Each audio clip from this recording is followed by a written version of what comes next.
el día de hoy, por ejemplo, que llama Mardi Gras, cuando nos está divertindo, não está mal usando desculpa, então já nos está preparando desculpa dor de baile, certo abstinência, não, certo ayuno também, pero igreja está pedindo ayuno de outra forma, durante a oração, reza maneira nos papa pedir para rezar para entre outra guerra, acaba para reinar paz de família não, entre eles não que Mister estima outro, pero não está quebrando outro, ponendo pia para outro, odia outro. Essa aqui é temporada para não sacar mais para outro.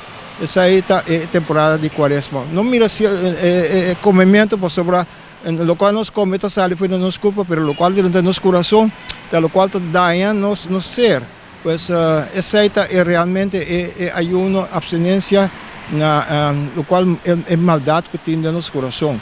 E o qual está papia, não está assim contra outro. Esse aí nós bom de 40 dias que nós podemos ser e ojalá depois de 40 dias ele vira algo para vida, desde a temporada aqui, tem outro chance mais nós está aí para direita nossa vida, pois vamos para a quaresma aqui para cambiar não ser reza principalmente para acabar com injustiça, acaba com guerra, pois essa aí é a temporada aqui para nos dedicar mais na outro.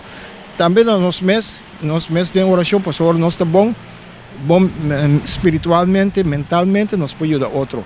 Essa aí é o qual a igreja está pedindo e tem oportunidade ampla amanhã dentro da paróquia para nós assistir. Foi de manhã temprano, metade de 7, por exemplo, aqui na missa de praia e setor anterior, então se não tem outra oportunidade à noite seguro.